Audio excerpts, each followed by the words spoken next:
নমস্কার, আমি সুমন। পৃথিবীর সব থেকে জটিল বস্তুটা বোধহয় হৃদয়, জানেন তো? তাও আবার সেটা যদি হয় কোনো স্ত্রীর হৃদয়, তাহলে তো আর কোনো কথাই নেই।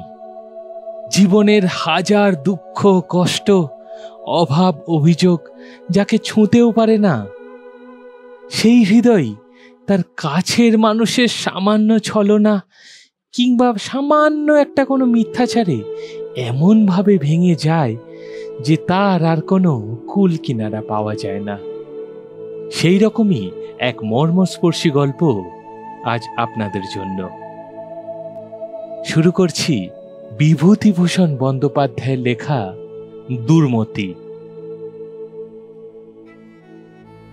নিশ্চিন্তিপুর গ্রামের প্রান্তে হরিচরণ রায়ের ছোট একখানা কোঠা বাড়ি ছিল।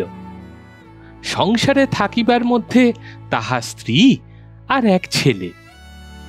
হরিচরণ রায়ের বয়স বছর 30, স্ত্রীর বয়স 21-22। হরিচরণ রায়ের লেখাপড়া তেমন বিশেষ কিছুই জানা ছিল না। তার উপরে একেবারেই নিতান্ত পাড়া গেয়ে মানুষ।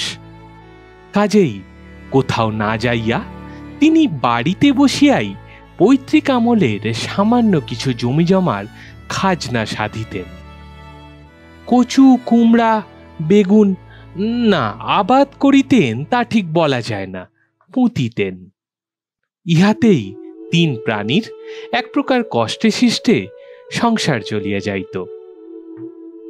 পৌষ মাস, খুব শীত। সন্ধ্যার সময় এক দূরবর্তী প্রজাবাড়ি হইতে খাজনা আদায় করিয়া হরিচরণ বাড়ি ফিরিয়া আসিল। স্ত্রী বীণাপাণি উঠানের তুলসী তলায় সন্ধ্যা দিতেছিল। স্বামীকে আসিতে দেখিয়া তাড়াতাড়ি তুলসী তলায় প্রণাম সারিয়া হাসি মুখে কাছে আসিয়া বলিল, তবে যে বলা হলো ফিরতে অনেক রাত হবে, আমি এখনো ডাল বাটিনি। হরিচরণ হাতের পুটলিটা নামাইতে নামাইতে বলিল, এই এলাম চলে, খাজনা তো আর 1 পয়সাও দেবে না, খালি যত সব মিথ্যে হয়রানি হওয়া। বীণাপাণি হাতের প্রদীপটা নামাইয়া রাখিয়া বলিল, একটু দাঁড়াও, আমি কুয়ো থেকে টাটকা জল তুলে দিই, একটু গরম হবে এখন। এবার যা শীত পড়ল তাতে পুকুরের জলে আর কাজ চলবে না। হরিচরণের ছেলে নিপু বাবার গলার স্বর পাইয়া ঘরের মধ্য হইতে বাহির হইয়া আসিল। মাকে নিশ্চিন্ত মনে তুলসী তলায় প্রদীপ দিতে দেখিয়া সে ঘরের মধ্যে তাকের হাঁড়ি হইতে আমসত্ত্ব চুরির কাজে ব্যাপৃত ছিল। বাবার গলার স্বর শুনিয়া বুঝিল বিপক্ষ সজাগ হইয়াছে। সে ক্ষুণ্ণ মনে বাহির হইয়া আসিয়া বাবার বড় পুঁটলিটা দেখিয়া হঠাৎ নিজের অসাফল্যের দুঃখটা ভুলিয়া গেল। বাবাকে সে একটু ভয় করিত। হঠাৎ কাছে না আসিয়া আঙুল দিয়া পুঁটলিটা দেখাইয়া জিজ্ঞাসা করিল, কি বাবা ওতে? হরিচরণ বলিল, হ্যাঁ রে, এই বাঁদর, এই শীতে একটা কিছু তোর গায়ে দিতে নেই? ওগো, নিপুর সেই দোলাইখানা কোথায় গেল? বীণাপাণি জলের বালতি নামাইতে নামাইতে বলিল, সেই বিকেল থেকে বলছি ছেলেকে, ও কি কারুর কথা শোনে? গায়ে দিলেও গায়ে রাখবে না, ওই তো কাঠের আনলায় দোলাই রয়েছে। হরিচরণ বলিল, তা সে বেতখানা কোথায় গেল? নিপু প্রমাদ গুনিয়া মায়ের মুখের দিকে চাহিল। বীণাপাণি বলিল, থাকগে, আজ আর কিছু বলো না। তারপর ছেলেকে কাছে টানিয়া বলিল, এবার ফের যেদিন। ঘণ্টাখানেক পর দেখা গেল বীণাপাণি রান্নাঘরে বসিয়া ডাল বাটিতেছে, কি একটা পিঠে তৈয়ারি করিবার জোগাড় করিতে। বাহিরের কনকনে শীত হইতে আত্মরক্ষা করিবার জন্য হরিচরণ উনানের পাশে বসিয়া তামাক টানিতেছে ও স্ত্রীর সহিত খোশ গল্প করিয়া সমস্ত দিনে শ্রম নিবারণের চেষ্টা করিতেছে। নিপু ঘুমাইয়া পড়িয়াছে। বীণাপাণি ভুলি শুনুক কি যাই হোক, স্বামী বাহির হইবার সময় সে শুনিয়াছিল তাহার ফিরিতে রাত হইবে, কাজেই যে ডাল পূর্বে বাটা উচিত ছিল তা সে এখন বাটিতে বসিয়াছে, ইহার পর কখনই বা কি হইবে। বিনাপানি অত্যন্ত অপ্রতিভ হইয়া তাড়াতাড়ি ডাল বাটিতে লাগিল। হরিচরণ ভালো করিয়া এক কলিকা তামাক সাজিতে সাজিতে বলিল, এত তাড়াতাড়ি করছিস কেন রে? একটু না হয় রাতই হবে, এই তো সবে সন্ধে, শেষে আঙুল টাঙুল সব ছেঁচে ফেলবি। নিতান্ত ঘরোয়া লোক হরিচরণের স্ত্রীর সহিত সম্ভাষণের এই রীতি। অবশ্য ছেলেপুলের সম্মুখে কিংবা বাইরের লোকের কাছে সম্ভাষণের অন্য রীতি আছে। এটা নির্জনে একটু গাঢ় রকমের আদরের ডাক। বিনাপানি হাসিয়া বলিল, কেন, আঙুল টাঙুল কি রোজই ছেঁচি নাকি? বিনাপানি দেখিতে মন্দ নহে, রংটা খুব ফর্সা না হইলেও উজ্জ্বল শ্যামবর্ণ, মুখের গড়নটা বেশ সুন্দর, চোখ দুটি ডাগর ডাগর। পাড়া গাঁয়ের গৃহস্থ বধূ, কাজকর্মে থাকে বলিয়া শরীরেও বেশ নিটল স্বাস্থ্য। হরিচরণ তামাক টানিতে টানিতে বলিল, না সত্যি বউ, কতদিন ধরে ভাবছি একজোড়া অনন্ত তোকে গড়িয়ে দেব, তা এই হবে ওই হবে করে বুঝলি না। বিনাপানি একটুখানি হাসিয়া মুখ নিচু করিল। সে বিবাহের পর প্রথম শ্বশুর বাড়ি আসিয়া আজ 10 বৎসর ধরিয়া এই কথা শুনিয়া আসিতেছে। একজোড়া সোনার অনন্ত গড়িয়ে দেওয়া যে তাহার দরিদ্র স্বামীর পক্ষে কতটা অসম্ভব তাহা সে বুঝিত। স্বামীকে একটু ভুলাইবার জন্য সমদুঃখে বলিল, তা তো এবার হয়েই যেত, ওই সেটেলমেন্টের খরচ দিতেই তো অনেক টাকা বেরিয়ে গেল। হরিচরণের সামান্য যাহা কিছু জমি জমা ছিল, এবার সেটেলমেন্টের খরচ বাবদ তাহার দরুন গভর্নমেন্টের লোককে 30 টাকা দিতে হইয়াছিল। সে কিন্তু স্ত্রীর কাছে ও যে সকল লোক জমি জমার ধার ধারে না তাহাদের নিকট প্রচার করিয়া বেড়াইত যে তাহার পৈতৃক অনেক জমি লোকে ফাঁকি দিয়া খাইত, এখন সেটেলমেন্টে সেগুলি সে ফিরিয়া পাইয়াছে। প্রায় শতাবধি টাকা এর জন্য তাহাকে খরচ দিতে হইয়াছে। সেটেলমেন্টের ক্যাম্পে তাহার খুব খাতির হইয়াছে, ইত্যাদি ইত্যাদি। স্ত্রীর চোখে বড় হইতে সকলেই চাহে। স্ত্রীর মুখে সেটেলমেন্টের কথা শুনিয়া হরিচরণ আরম্ভ করিল, সেদিন তো ক্যাম্পে গেলাম, আমাদের গাঁয়ের আরো সব কত বড় বড়, হ্যাঁ, ডেকে জিজ্ঞেস করলে না কানুন গো। আমি যেতেই কানুন গো একেবারে চেয়ার ছেড়ে উঠে দাঁড়ালে, বললে, আসুন জমিদার মশাই আসুন। 7 বেড়ের দরুন সেই জমির যে কাগজের গোলমাল হয়েছিল তা বলতেই কানুন গো মৌরিদের একেবারে সব বকে উঠলে, বললে, রায়মশাই আমি না থাকলে এরা সব গোলমাল করে ফেলে, আপনি বসুন, আমি বন্দোবস্ত করে দিচ্ছি। সে কি খাতির! স্ত্রীর ডাগর চোখের প্রশংসমান দৃষ্টিতে উৎসাহিত হইয়া হরিচরণ অধিকতর ভিত্তিহীন কি একটা ফাঁ দিতে চাইতেছিল। এমন সময় তাহার বাহিরের বাড়ির দরজায় কে যেন ঘা দিতেছে শোনা গেল। বিনাপানি বলিল, ওগো, দরজায় কি যেন ঘা দেয়। হরিচরণ বলিল, কই না, এত রাত্রে কে ঘা দেবে? সঙ্গে সঙ্গে পুনরায় আঘাতের শব্দ ও কার গলার আওয়াজ পাওয়া গেল। বিনাপানি বলিল, ওই যে কে ডাকছি, দেখো না একবার। হরিচরণ শঙ্কিত হইল। পূর্বেও যে আঘাতের শব্দ সে না শুনিয়াছে এমন নহে, কিন্তু এই শুনিতে না পাওয়ার ভান করিবার মূলে একটি প্রত্নতত্ত্ব নিহিত আছে। আজ 3 বৎসর পূর্বে ঠিক এই পৌষ মাসেই সে রামনারায়ণপুরের হাটে এক কাবুলে আলোয়ান বিক্রেতার নিকট ধার করিয়া 10 টাকা মূল্যের একটি আলোয়ান খরিদ করিয়াছিল। হতভাগ্য কাবুলেওয়ালা 2 বৎসর যাবৎ হাঁটাহাঁটি করিয়াও এ পর্যন্ত টাকা পাওয়া তো দূরের কথা, হরিচরণে সাক্ষাৎ পর্যন্ত পায় নাই। হরিচরণ শঙ্কিত চিত্তে সামনের উঠানে গেল। সেই কাবুলেটা এত রাত্রে আসে নাই তো? বিচিত্র কি, সঙ্গে কি সে তাহার দু একজন দেশভ্রাতাদের সঙ্গে আনিয়াছে? সর্বনাশ, তাহা হইলে উপায়। সন্তর্পণে বাহির বাটির দরজার নিকট যাইতে যাইতে হরিচরণ শুনিতে পাইল দরজার বাহির হইতে বাংলায় কে উচ্চস্বরে বলিতেছে, রায়মশাই, বাড়ি আছেন? যাক, বাঁচা গেল, তাহলে কাবুলেওয়ালাটা নয়। হরিচরণ খিল খুলিয়া দিল, দেখিল বাহিরে একজন অপরিচিত ভদ্রবেশী প্রৌঢ় দাঁড়াইয়া।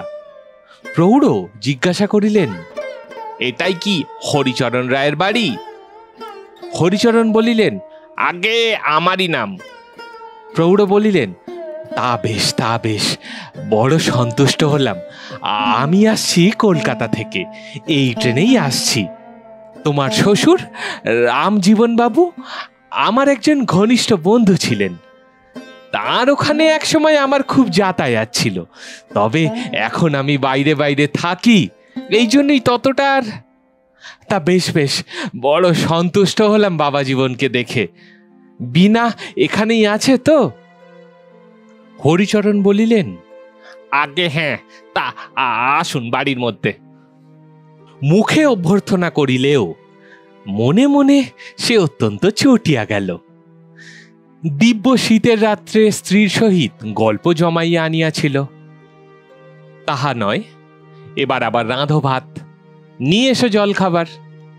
কোথায় বা পিঠে আর কোথায় বা কি, শ্বশুরগিরি ফলাইবার আর সময় পেলেন না। এর চেয়ে সে কাবুলিওয়ালাই ভালো ছিল। না, এসব দুর্বৃত্তের জন্য দুনিয়ায় আর শান্তি নাই। প্রৌঢ় বলিলেন, বাবাজি, তোমার শ্বশুরের সঙ্গে আমার হরিহর আত্মা ছিল।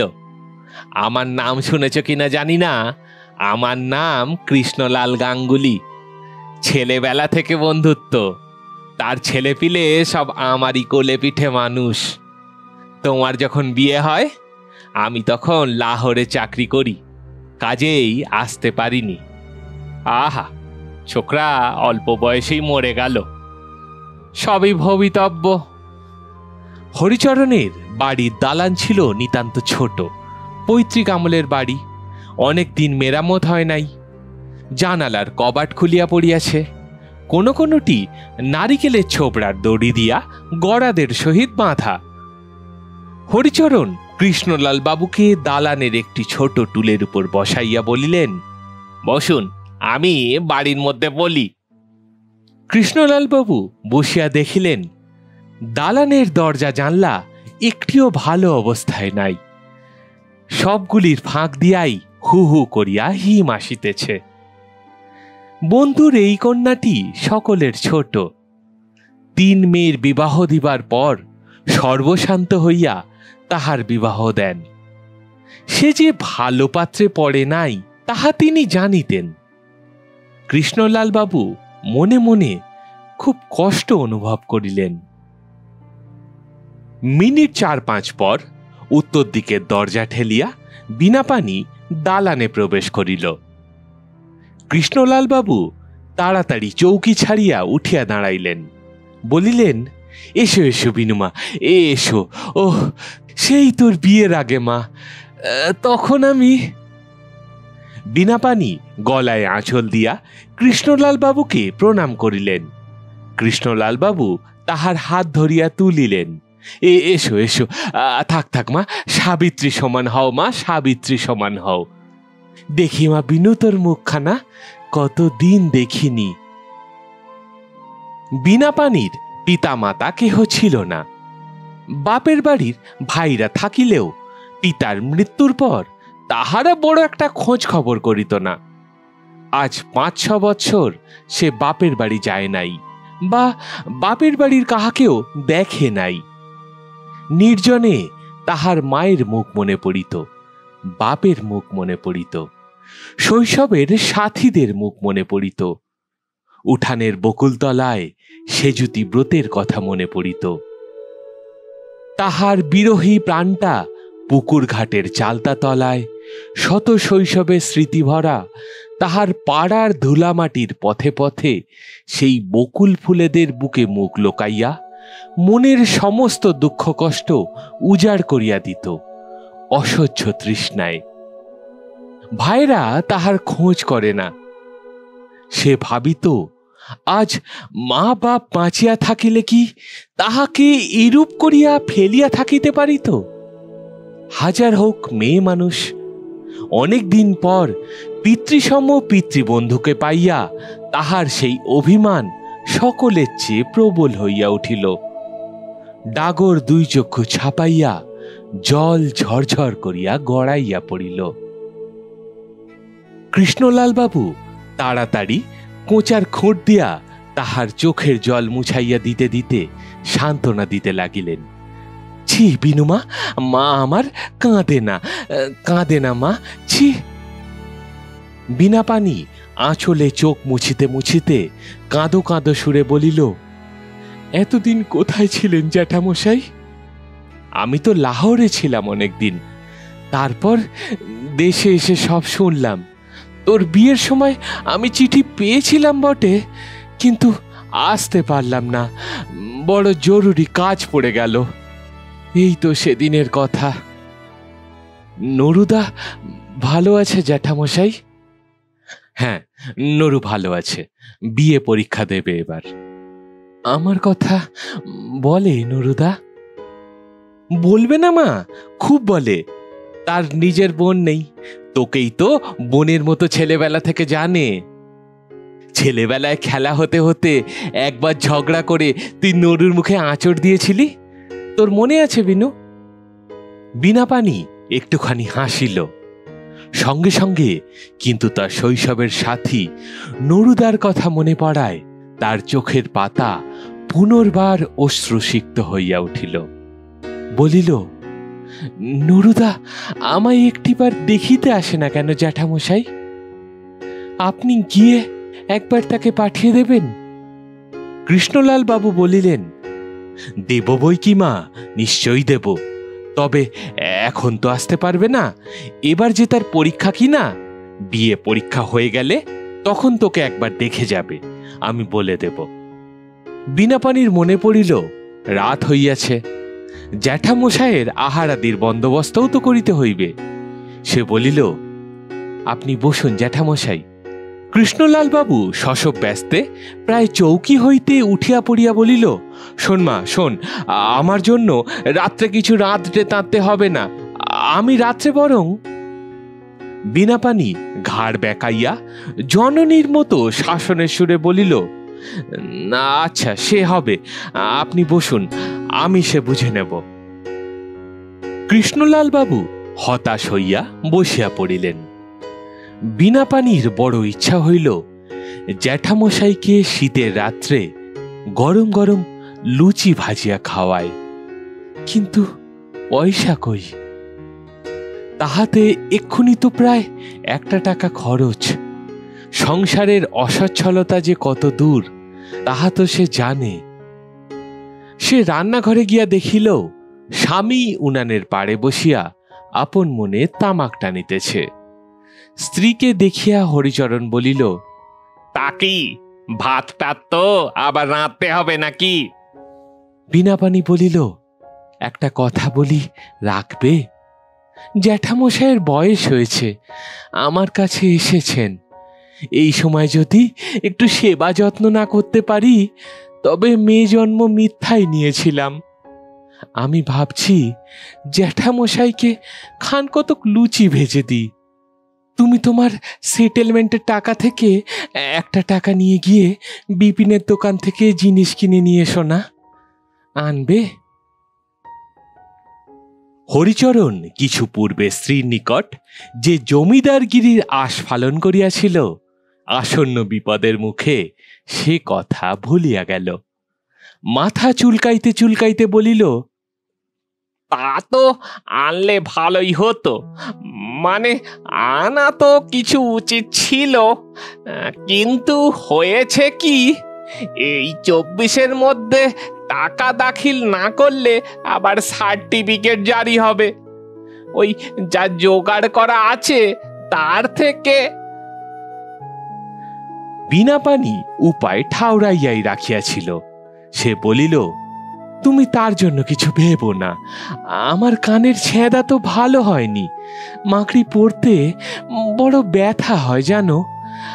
আজই খুলে রাখতাম, তা নিপুর জন্মবার বলে খুলিনি।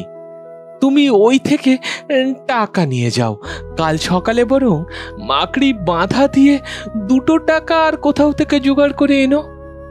পারবে না? মাকড়ি তো সেই খুলতেই হবে।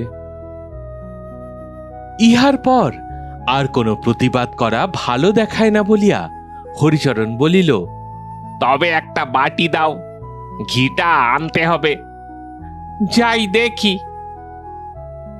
হরিচরণ চলিয়া গেলে বিনাপানি দালানে গিয়া দেখিল কৃষ্ণলাল বাবু চামড়ার ব্যাগ খুলিয়া কি সব জিনিসপত্র বাহির করিতেছেন। তাহাকে দেখিয়া বলিলেন, মা বিনু, শোন, এদিকে আয়, আমার একটা স্বাদ তোকে পুরোতে হবে মা। বিনাপানি হাসিয়া বলিল, কি জ্যাঠামশাই? তুই ছেলেবেলায় আমার কাছে বসে আমার জল খাবার থেকে তুলে খেতিস, তোর মনে আছে? আমি কলকাতা থেকে খাবার এনেছি ব্যাগে করে, তোকে ছেলেবেলার মতো খাওয়াবো বলে। আয় এখানে বস বিনু, কতদিন তোকে খাওয়াইনি। তখন এইসব খাবার খেতে তুই খুব ভালোবাসতি, তোর মনে আছে? আয় মা, এখানে বস দেখি। জ্যাঠামশাইয়ের কথা শুনিয়া বিনাপানির খুব আহ্লাদ অনুভব হইল। সঙ্গে সঙ্গে মনে হইল, বাপ জ্যাঠা ভিন্ন, কি মেয়ের কষ্ট কেউ বোঝে? সে খাইতে ভালোবাসে সত্য, কিন্তু সেজন্য এখানে তো কেউ কোনোদিন তাহাকে আদর করিয়া ভালো কিছু খাইতে দেয় নাই। পূর্বে তো তাহার শ্বশুর শাশুড়ি বর্তমান ছিল, তখনও না। আর আজ জ্যাঠামশাই কলিকাতা হইতে ব্যাগে বহিয়া খাবার আনিয়াছে তাহাকে খাওয়াইবার জন্য। শুধু যত্ন আর স্নেহ দান করিতে করিতে তাহার মনটা যে গৃহিণী ও জননীর প্রবীণত্বে উপনীত হইতেছিল, আজ এই প্রৌঢ়ের সংস্পর্শে তাহার সে মনটা আবার 10 বৎসরের ছোট মেয়ের মতো হইয়া গেল। তাহার পর তাহার ঘুমন্ত খোকা নিপুর কথা মনে পড়িল। সেও খাইতে ভালোবাসে। এ পর্যন্ত জ্যাঠামশাই নিপুর কথা কিছু বলেন নাই, বোধহয় তাহার কথা তিনি জানেন না। জানলে নিশ্চয়ই তাহার কথা জিজ্ঞাসা করিতেন। নিজে বলিতে তাহার লজ্জা করিতে লাগিল। বিনাপানি আসিয়া জ্যাঠামশাইয়ের কাছে গিয়া বসিল। কৃষ্ণলাল বাবু আহ্লাদে আত্মবিস্মৃত প্রায় হইলেন। বাম হাতে বিনাপানির মাথার চুলগুলির মধ্যে আঙুল চালাইতে চালাইতে তিনি তাহাকে খাবার খাওয়াইতে লাগিলেন। স্নেহে মায়ায় তাহার মন পরিপূর্ণ হইয়া গেল। তিনি বলিতে লাগিলেন, মা বিনু, সেই তুই ছেলেবেলায় আমার জল খাবারের থালা থেকে জোর করে টপ টপ খাবার তুলে খেতিস, তা তোর মনে আছে কি? তখন যদিও তুই অনেক ছোট। মা আমার কত রোগা হয়ে গেছে। যদিও এ কথা সত্য নহে, কারণ বিনাপানি পূর্বাপেক্ষা বরং সুস্থই ছিল। আজ যদি রাম বেঁচে থাকতো, এটা খেয়ে দেখ মা, একে রাজভোগ বলে, এটা তুই কখনো খাসনি। এ কলকাতা ছাড়া সব জায়গায় বড় একটা মেলে না। কেমন ভালো না? বিনাপানির মনে হইল নিপু কখনো রাজভোগ খায় নাই। সে হাসতে হাসতে নত মুখে ঘাড় নাড়িল। আরো কিছু খাবার খাইবার পর বিনাপানি বলিল, জ্যাঠামশাই, আর কত খাবো? আচ্ছা, এই অমৃতিখানা শুধু খা, আর বাকি খাবারগুলো তুলে রেখে দে জামাইকে। তারপর বলিলেন, একটু দাঁড়া, এই দেখ দেখি, এই ব্রেসলেট জোড়া তোর জন্য গড়িয়েছি মা, দেখ দেখি হাতে হবে কিনা। কৃষ্ণলাল বাবুর নিজের মেয়ে ছিল না, বন্ধু কন্যাকেই শৈশব হইতে তিনি নিজের কন্যার ন্যায় দেখিতেন। বহুদিন দেশে আসেন নাই। বিদেশ হইতে দেশে আসিবার সময় প্রথমেই তাহার বিনা পানির কথা মনে পড়িল। প্রায় 2000 টাকা খরচ করিয়া দিল্লিতে তিনি বিনা পানির জন্য এই ব্রেসলেট জোড়া প্রস্তুত করাইয়াছিলেন। কৃষ্ণলাল বাবু ব্রেসলেটটি বিনা পানিকে দেখাইবার জন্য প্রদীপের সম্মুখে ধরিলেন। ক্ষীণ আলোতে তাহার চারিদিকের পাথরগুলি ঝকঝক করিয়া উঠিল। বিনা পানি ব্রেসলেটটি দেখিয়া শুধু আশ্চর্য নয়, মুগ্ধ হইয়া গেল। সে এরূপ জিনিস কখনো দেখে নাই। ওগুলি কি জ্বলিতেছে? পাথর? পাথর ওরকম জ্বলে নাকি? উমা! বিস্ময়ে তাহার মুখ দিয়া কথা সরিল না। কৃষ্ণলাল বাবু বলিলেন, দেখি মা, তোর হাত দুটো। বিনা পানির হাতের সবুজ ও লাল রঙের জার্মানি কাঁচের চুড়িগুলিকে বিদ্রুপ করিয়া ব্রেসলেটের দামি চুনি, পান্না, হিরে জহরতগুলি যেন খিলখিল করিয়া হাসিয়া উঠিল। প্রদীপের আলোকে শতভাগে ভাগ করিয়া ব্রেসলেট জোড়া বিনা পানির হাতে যেন লাল, সবুজ, নীল রঙের আগুনের ফুলকি উড়াইয়া জ্বলিতে লাগিল।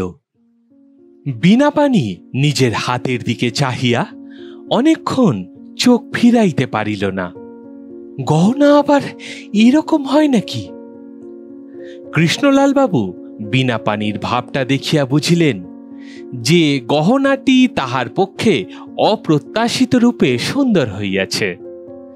ইহাতে তিনি মনে মনে অত্যন্ত খুশি হইলেন।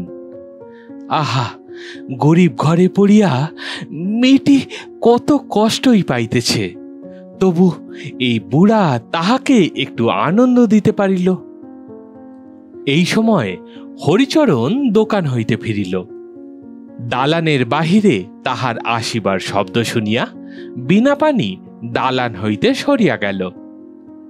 একটু পরে সে যখন রান্নাঘরে লুচি ভাজিতে বসিয়াছে, হরিচরণ সেখানে আসিলে বিনা পানি হাসিতে হাসিতে বলিল, আজ কি দেখাবো বলো দেখি। কৃষ্ণলাল বাবু হরিচরণকে গহনা সম্বন্ধে কোনো কথাই বলেন নাই, কারণ বলা তাহার পক্ষে একটু অশোভন হইত। হরিচরণ বলিল, কি? ব্রেসলেটটা পাইয়া বিনা পানির আনন্দ আর ধরিতে ছিল না। সে ব্রেসলেটটা স্বামীকে দেখাইবার জন্য কেসে পুরিয়া কেসটা রান্নাঘরে আনিয়াছিল।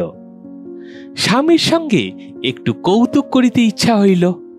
বলিল, আচ্ছা, একটুখানি চোখ বুজিয়ে থাকো দেখিনি, আমি একটা ভেলকি দেখাবো। হরিচরণ বলিল, কি শুনি? বিনা পানি বলিল, আচ্ছা, বোঝই না একটু চোখ, দেখাচ্ছি। আচ্ছা, আমি পিছন পিচ্ছি, কি দেখাবে দেখাও। বিনা পানি কেস খুলিয়া নিজের হাতে পড়িল। তারপর হাসি মুখে বলিল, যে দেখো এদিকে। হরিচরণ হঠাৎ চাইয়া দেখিতেই যেন চমকিয়া উঠিল। বলিল, কি ও? বিনা পানি বলিল, কি বলো দেখি। হরিচরণ নিচু হইয়া স্ত্রীর হাতের উপর ঝুঁকিয়া পড়িয়া দেখিতে লাগিল। সেও দরিদ্র সন্তান, এমন জিনিস কখনো দেখে নাই। হাঁ করিয়া অনেকক্ষণ ব্রেসলেট জোড়ার দিকে চাহিয়া রহিল। বিনা পানি সকৌতুকে বলিল, কোথায় পেলাম বলো দেখি। হরিচরণ বলিল, উনি দিয়েছেন বুঝি, দেখি। তারপর ব্রেসলেটের পাথরগুলির উপর সন্দিগ্ধ হাত বুলাইতে বুলাইতে বলিল, এগুলো বোধহয় কাঁচ। এরকম কাঁচ বসানো আংটি তো দেখেছি, কলকাতা থেকে হরিঙ্গায়ের মেলায় বিক্রি করতে আনে। এর দাম বেশি নয়। বিনাপানি বিজ্ঞ জহুরির মতো মুখখানা গম্ভীর করিয়া বলিল, হ্যাঁ, কাঁচ। এসব পাথর, খুব দামি পাথর। হরিচরণ বলিল, তুই কি করে জানলি পাথর? তুই কি পাথর চিনিস? বিনাপানি মুখ হইতে বিজ্ঞতার ভাব ভালো করিয়া না নামাইয়াই বলিল, জ্যাঠামশাই বললেন যে। হরিচরণ ব্রেসলেট জোড়া ঘুরাইয়া ফিরাইয়া ভালো করিয়া দেখিল, তারপর বলিল, তা যদি হয় তাহলেও এর দাম 300 টাকার 1 পয়সা বেশি নয়। বিনাপানি সন্দিগ্ধ সুরে বলিল, তুমি কি করে বুঝলে? জ্যাঠামশাই বললেন যে পাথরগুলোর দাম খুব বেশি। হরিচরণ বলিল, ওই রকমই হবে। 300 না হয় 350 হলো, তার বেশি আর কত হবে? আজকাল পাথরের কি দাম! আর পাথরেই তো সব জায়গা ছেয়ে ফেলেছে, সোনা আর কতটুকুই বা আছে? বিনাপানির এ কথা বিশ্বাস হইল না। একজোড়া অনন্ত গড়াইতে সে শুনিয়াছে 500 টাকারও বেশি পড়ে, আর এত দামি পাথর বসানো ব্রেসলেট যে 300 টাকায় হইবে, ইহা তাহার আদৌ সম্ভব বলিয়া মনে হইল না। রাত্রি বেশি হইবার ভয়ে বিনাপানি খুব শীঘ্র শীঘ্র খাবার প্রস্তুত করিয়া ফেলিল। তারপর জ্যাঠামশাই ও স্বামীকে খাওয়াইয়া নিজে খাইয়া শুইতে গেল। পরদিন ভোরে জ্যাঠামশাই নিপুকে দেখিয়া অত্যন্ত আশ্চর্য হইলেন। সেদিনকার বিনু, তার ছেলে এত বড় হইয়াছে। সমস্ত সকাল নিপুর সঙ্গ ছাড়া হইলেন না। দুঃখ করিতে লাগিলেন। বিনুমার খোকা হইয়াছে জানিলে তিনি তাহার জন্য একটি চেন গড়াইয়া আনিতেন। কলিকাতায় কৃষ্ণলাল বাবুর জরুরি কাজ। দুপুরের ট্রেনে রওনা হইবার ইচ্ছা থাকিলেও বিনাপানির চোখের জল এড়াইতে না পারিয়া তিনি বৈকাল পর্যন্ত রহিয়া গেলেন। সন্ধ্যার পূর্বে হরিচরণ তাহাকে স্টেশনে পৌঁছাইয়া দিতে গেল। 7-8 দিন হইয়া গেল। বিনাপানি ব্রেসলেট জোড়া মাত্র বৈকালে কিছুক্ষণের জন্য পরিত। অন্য সময় বাসন মাজা, উঠান ঝাঁট, রান্না করা, ইহার মধ্যে কখন সে ব্রেসলেট পরে? ব্রেসলেট জোড়া তাহার কাছে যেন নিত্য নতুন ঠেকিত। প্রদীপের মৃদু আলোয় নীল, লাল, সবুজ আলো যখন ব্রেসলেটের গা হইতে ঠিকরাইয়া পড়িত, বিনাপানি মুগ্ধ দৃষ্টে তাহার দিকে চাহিয়া থাকিত। তাহার উজ্জ্বল শ্যামবর্ণ সুগঠিত হাত দুটিতে ব্রেসলেট জোড়া বড় সুন্দর মানাইয়াছিল। হরিচরণ একদিন রাত্রে খাইতে বসিয়া বলিল, বউ, তোর হাতে ব্রেসলেট জোড়া বড় সুন্দর দেখাচ্ছে কিন্তু। বিনাপানির মুখ লজ্জায় আনন্দে রাঙা হইয়া উঠিল। 7-8 দিন পর মাঘ মাসের মাঝামাঝি রায়দিঘিতে একটি বড় নিমন্ত্রণ উপস্থিত হইল। বিনাপানির অনেক দিনের একখানা পুরনো কাপড় তোরঙ্গের ভিতর তোলা ছিল। নিমন্ত্রণ আমন্ত্রণে এই কাপড়খানায় সে বাহির করিয়া পরিত। হরিচরণ মুখে যতই আস্ফালন করুক, স্ত্রীকে ভালো কাপড় কিনিয়া দেবার ক্ষমতা তাহার ছিল না। অত্যন্ত পুরাতন হইলেও বিনাপানি কাপড়খানা অতি যত্নের সহিত ব্যবহার করিত।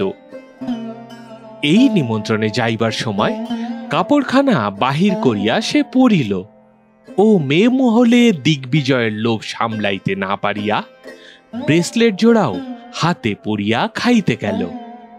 তাহার ইচ্ছা নিজেকে লোকচক্ষে বড় করা।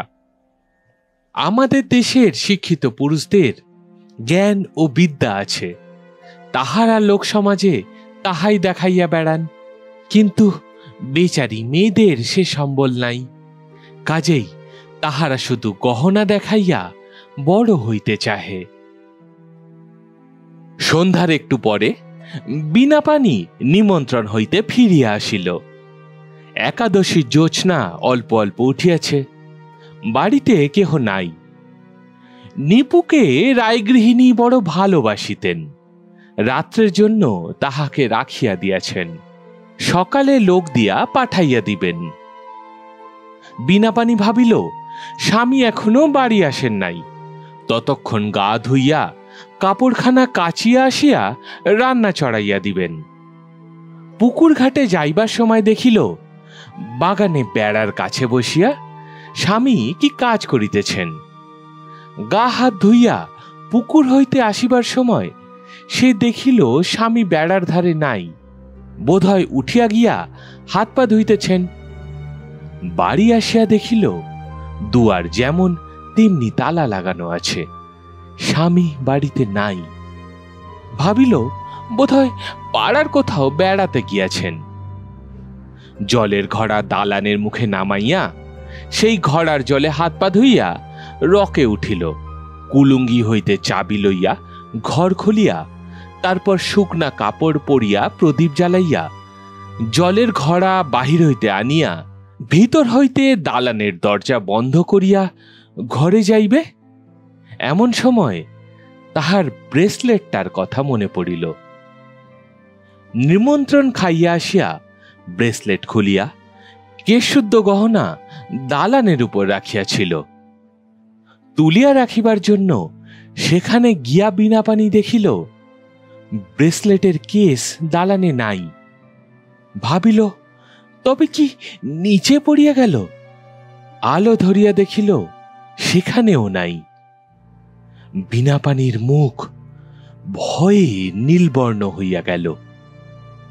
পরক্ষণেই মনে হইল বোধহয় স্বামী ঘরে আসিয়া জিনিসটা অসাবধানে পড়িয়া থাকিতে দেখিয়া বাক্সের মধ্যে রাখিয়া দিয়া থাকিবেন। তাহার নিজের তোরঙ্গের চাবি নিজের কাছে। স্বামীর নিজস্ব একটা তোরঙ্গ ছিল, তাহার চাবি ছিল না। সেটা খুলিয়া দেখিল তাহাতেও নাই। এ কুলুঙ্গি সে কুলুঙ্গি খুঁজিল, বাক্সের উপর নিচ দেখিল, ঘরের কোণা খুঁজিল, কোথাও নাই। গরিবের গৃহস্থলী, বাক্স প্যাটরার সংখ্যা অত্যন্ত অল্প। যাহা ছিল তাহার কোথাও ব্রেসলেটের কেস খুঁজিয়া পাইল না। বীণাপাণি ভয়ে আড়ষ্ট হইয়া উঠিল। তা হইলে অন্য কেউ কি ঘরে ঢুকিয়া চুরি করিল? সে কথা ভাবিতেও পারিতেছিল না। ভাবিতেই তাহার বুক কেমন যেন আড়ষ্ট হইয়া গেল। চুরি গিয়াছে এ কথায় আমল না দিয়া সে মনে মনে ভাবিতে লাগিল, তবে কি স্বামী কৌতুক দেখিবার জন্য গহনার বাক্স লুকাইয়া রাখিয়াছেন? নিশ্চয়ই তাই, নতুবা আর কে লইতে পারে। হরিচরণের সেদিন বাড়ি ফিরিতে বেশ বিলম্ব হইল। সে কোনোদিন এত রাত করিয়া ফেরে না। সে যখন ফিরিয়া আসিল তখন অনেক রাত। তাহার এক হাঁটু ধুলি কাদা, যেন অনেক রাস্তা হাঁটিয়া আসিয়াছে। হরিচরণ ঢুকিয়াই বলিল, আজ যা ঘোরাঘুরি হলো! সেই বেলা 2টোর সময় তুই নেমন্তন্ন গেলে বেরিয়েছি, আর অনবরত ঘুরছি। তা তুই কখন এসেছিস? বীণাপাণি স্বামীর কথায় হাসিয়া ফেলিয়া বলিল, আহা, আমি বুঝি কিছু বুঝতে পারিনি? কচি খুকি কি না, তুমি যখন বেরিয়ে গেলে আমি তখনই ধরেছি।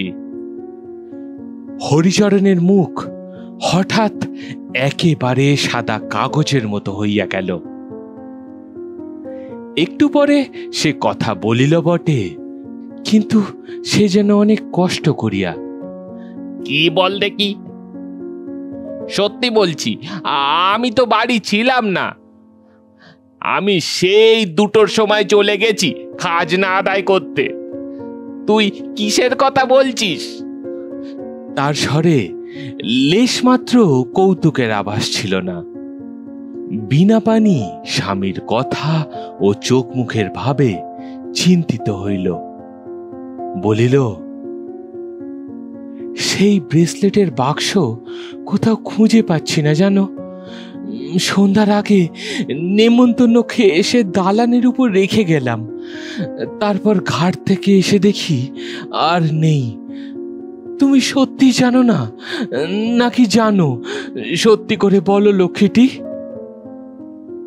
হরিচরণ লাফাইয়া উঠিল। বলো কি, ব্রেসলেটের বাক্স পাওয়া যাচ্ছে না? কি সর্বনাশ! সে যে অনেক টাকার জিনিস। আমি কি করে জানবো বলো? আমি তো এখানে ছিলাম না। আমি কি মিথ্যে কথা বলছি? সেই 2টোর সময় বেরিয়ে গেছি। আমি তো কিছুই জানি না।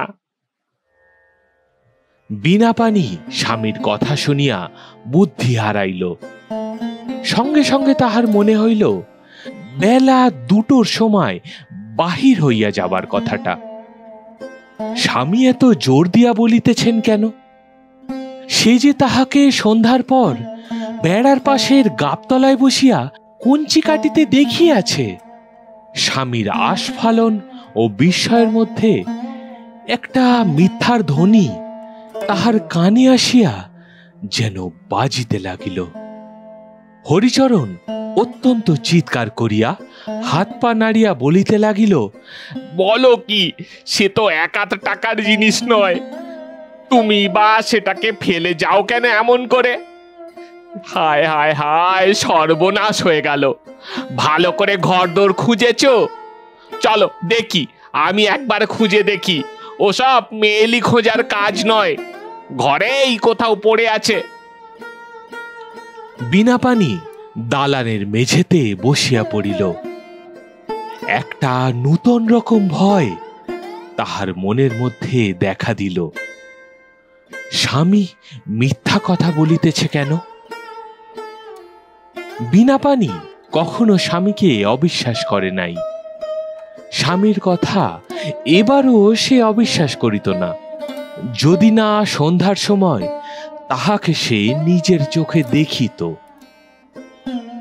বুদ্ধির দিক হইতে না হইলেও তাহার নারী হৃদয়ের অনুভূতি শক্তিতে কেমন করিয়া সে বুঝিয়া ফেলিল যে স্বামী প্রতারণা করিতেছে। তাহার ভয়টা অস্পষ্ট রকমের। কিসের জন্য যে এ ভয় তাহা সে বুঝিল না। ব্রেসলেটটা তো তুচ্ছ, তাহার জন্য এ ভয় নয়। স্বামী মিথ্যা কথা বলিতেছেন কেন? তবে কি? কথাটা সে ভাবিতেও পারিল না। কিন্তু মনের মধ্যে সে কথা স্পষ্টভাবে গ্রহণ করিতে না পারিলেও একটা মহা যন্ত্রণাকর অনুভূতি মনের কোন গোপন হইতে যেন তার ঘনাইয়া উঠিতে লাগিল। তাহার কোনো রূপ নাই, তাহা আবছায়ার মতন অস্পষ্ট, অথচ তীক্ষ্ণ ও কঠিন। রাত্রি শেষের হিমকণার মতন ঠান্ডা তাহার গোপন সঞ্চার। সেই তীক্ষ্ণ শৈত্য ক্রমে ক্রমে তাহার হৃৎপিণ্ডে পৌঁছাইয়া সেখানকার উষ্ণ রক্তস্রোতকে যেন জমাট বাঁধাইয়া দিল। তাহার চোখের সামনে হরিচরণ হাঁক ডাক করিয়া ঘর তোলপাড় করিতে লাগিল। বাক্সের নিচে, সিন্দুকের নিচে, চৌকির নিচে, তাছাড়া আরো যত অসম্ভব স্থানে খুঁজিতে লাগিল। বীণাপাণি চুপ করিয়া বসিয়া রহিল। স্বামীকে সে কি বলিবে? একবার ভাবিল, বলে যে সে তাহাকে সন্ধ্যার সময় ঘাটে যাইবার পথে দেখিয়াছে। কিন্তু না, ছি! সেই দিন তো বটেই, পরদিনও কাটিয়া গেল, ব্রেসলেটটার কোনো সন্ধান হইল না। হরিচরণ বলিতেছে যে সে থানায় গিয়া ডায়েরি করিয়া আসিয়াছে। এখানে বাস করা অসম্ভব হইয়া উঠিল। আর চলে না, ইত্যাদি ইত্যাদি। শীতের সেই ঠান্ডা রাত্রি ধীরে ধীরে শেষ হইয়া আসিল। ভাঙা জানালার ফাঁক দিয়া চাঁদের আলো বিছানায় আসিয়া পড়িল। বিবাহের পর হইতে আজ পর্যন্ত যে মধুর অনুভূতি তাহার মনের মধ্যে চিরজাগ্রত ছিল, শত দুঃখে কষ্টে যাহা তাহার নীরব অবলম্বন, জানালার বাহিরের ওই ভোরের জ্যোৎস্নার মতো তাহাও ধীরে ধীরে তাহার মন হইতে মিলাইয়া যাইতেছে। সংসারের শত অনটনেও মুখে যে হাসি তাহার চিরদিন ফুটিয়া থাকিত, এই কোন নিঠুর অপহারক তাহার সরল নারী হৃদয়ের সেই গোপন ঐশ্বর্য এক মুহূর্তে লুটিয়া লইল। আজ 10 বছর ধরিয়া তিলে তিলে সঞ্চয়ের এই যে অমূল্য রত্নভাণ্ডার। গাছে গাছে পাখিরা যখন জাগিয়া উঠিয়া কলরব করিতে লাগিল, বীণাপাণি বিছানা হইতে উঠিয়া তখন বাহিরে গেল। সমস্ত রাত না ঘুমাইয়া তাহার চোখ রাঙা হইয়া উঠিয়াছে। বাঁশ গাছের মাথা অন্য দিনের মতো আজও ভোরের হিঙ্গল রঙে রাঙা। পুকুরের পথে কচি কচি দুর্বাদলে শিশিরের জলের আলো আজও রামধনু রং ফলাইয়াছে। অশ্বশ্যাওড়ার ঝোপের মাথায় রাঙালতার সাদা ফুলগুলি অন্য দিনের মতোই নব প্রস্ফুটিত। কিন্তু পৃথিবীর চেহারা এক রাতেই তাহার কাছে বদলাইয়া গেল কিসে? সমস্ত দিন কোনরূপে কাটিল। বীণাপাণির মুখে ব্রেসলেট সম্বন্ধে এ পর্যন্ত কোনো কথাই আর শোনা যায় না। চুপ করিয়া কলের পুতুলের মতো সে সংসারের কাজ একে একে করিয়া গেল। রাত্রে শুইয়া তাহার আর ঘুম হইল না। তাহার সকল নির্ভরতা ভরা নারী হৃদয় যেন নিঠুর আঘাতে একেবারে ভাঙিয়া গিয়াছে। সেদিন ভোরে যখন হরিচরণ উঠিল, তখনও বীণাপাণি শুইয়া। হরিচরণ কাজে বাহির হইয়া গেল। ফিরিল যখন, দেখিল নিপু রকে বসিয়া কাঁদিতেছে। ঘরের মধ্যে গিয়া দেখিল বীণাপাণি তখনও বিছানায় শুইয়া। স্ত্রীকে গায়ে হাত দিয়া ডাকিতে গিয়া দেখিল তাহার গা জ্বরে পুড়িয়া যাইতেছে, সংজ্ঞা নাই। জ্বরের ঘোরে অঘোর অচৈতন্য। হঠাৎ অনুতাপের দংশনে হরিচরণের মন তীব্র বেদনায় ভরিয়া উঠিল। সেদিন সেই সন্ধ্যাবেলায় গহনা চুরি করিয়াছিল। নানা দিকে দেনা পাওনাদারের জ্বালায় বিব্রত হইয়া তাহার পূর্বে কয়েকদিন হইতেই স্ত্রীর ব্রেসলেট জোড়ার উপর লোভ হয়। সেদিন সন্ধ্যাবেলায় ঘরে ঢুকিয়া সে দেখিল দালানের উপর ব্রেসলেটের বাক্স। লোভ সামলাইতে না পারিয়া সেই ব্রেসলেট চুরি করিয়া রামনারায়ণপুরের এক মারোয়ারির দোকানে গিয়া বিক্রয় করিল, মোট 700 টাকায়। ভাবিয়াছিল পরে না হয় একদিন সব প্রকাশ করিবে। স্ত্রীর মাথার কাছে গিয়া ডাকিল, বউ, ও বউ। বীণাপাণি চোখ মিলিয়া চাহিল। চোখ জবা ফুলের মতন লাল। হরিচরণ পাগলের মতো রামমণি ডাক্তারের বাড়ি ছুটিল। ডাক্তার আসিয়া বলিলেন, জ্বরটা খুব বেশি হয়েছে, তবে ভাবনার কোনো কারণ নেই। শিশি পাঠিয়ে দেবেন, ওষুধ দেব। কিন্তু সেদিন বৈকাল হইতে বীণাপাণির অবস্থা খুব খারাপ হইয়া উঠিল। শেষ বেলায় ছটপট করিতে লাগিল। সন্ধ্যার পর হইতে জ্বরের ঘোরে প্রলাপ বকিতে লাগিল। ওগো, আমায় বললে না কেন? মুক্তোর মালা ছড়াটা তোমায় আমি এমনি পরিয়ে দিতুম, আমি তো রাখতে চাইনি। ডাক্তার বলিলেন, আজকের রাতটাও টিকিবে কিনা সন্দেহ। 10-12 বছর পরের কথা। নিপু এখন বড় হইয়াছে, সে বেশ ভালো ছেলে হইয়া উঠিয়াছে। এইবার আইএ পরীক্ষা দেবে। হরিচরণের দ্বিতীয় পক্ষের বউ মেঘলতা তাহাকে নিজের ছেলের মতোই বেশ আদর যত্ন করে। এ পক্ষেও হরিচরণের আরো 2টি ছেলে মেয়ে হইয়াছে। গ্রামে একখানা ছোট মুদিখানার দোকান করিয়া এখন তাহার এক প্রকার বেশ ভালোই চলে। শীতের সন্ধ্যায় চুপচাপ বসিয়া তামাক টানিতে টানিতে অনেক সময় তাহার প্রথম পক্ষের স্ত্রীর কথা মনে পড়ে। অনেকদিন আগে রান্নাবাড়ির উঠানে বিনা পানি একটি ডালিমের চারা পুঁতিয়াছিল। শীতকালে যখন রাঙা রাঙা ফলের ভারে গাছের ডালগুলি নুইয়ে পড়ে, তখন ভাত খাইতে খাইতে সেদিকে চাহিয়া হরিচরণের গলায় ভাত বাঁধিয়া হঠাৎ বিষম লাগিয়া যায়।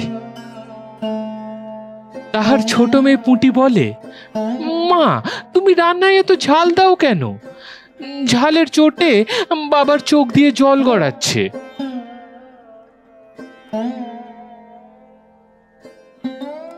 ব্যাস, আজকের গল্প এখানেই শেষ। সত্যি বড় অদ্ভুত নারীর হৃদয়। হাজার ঝড়ঝাপটা আঘাত যাকে ভাঙতে পারে না, প্রিয়জনের সামান্য বিশ্বাসঘাতকতা তাকে এমন টুকরো টুকরো করে যে সে রক্তক্ষরণ আর বন্ধ হয় না। যাই হোক, আমাদের উপস্থাপনা কেমন লাগলো অবশ্যই কমেন্টে লিখে আমায় জানাবেন। ভালো মন্দ যাই হোক, একটু লিখে জানাবেন, ভালো লাগে। আজ তাহলে এখানেই ছুটি নিচ্ছি। খুব ভালো থাকবেন, সবাইকে ভালো রাখবেন। টাটা।